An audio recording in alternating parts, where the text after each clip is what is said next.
praise the Lord. All you servants of the Lord,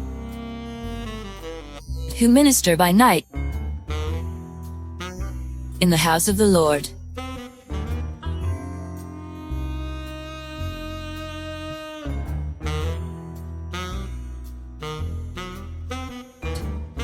Lift up your hands in the sanctuary.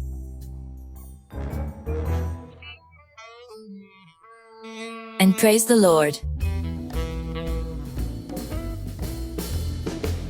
May the Lord bless you from Zion.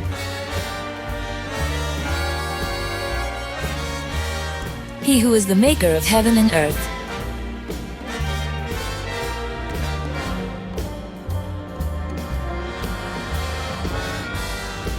May the blessings of Almighty Father, His Son, and the Holy Spirit be with you and your family throughout eternity.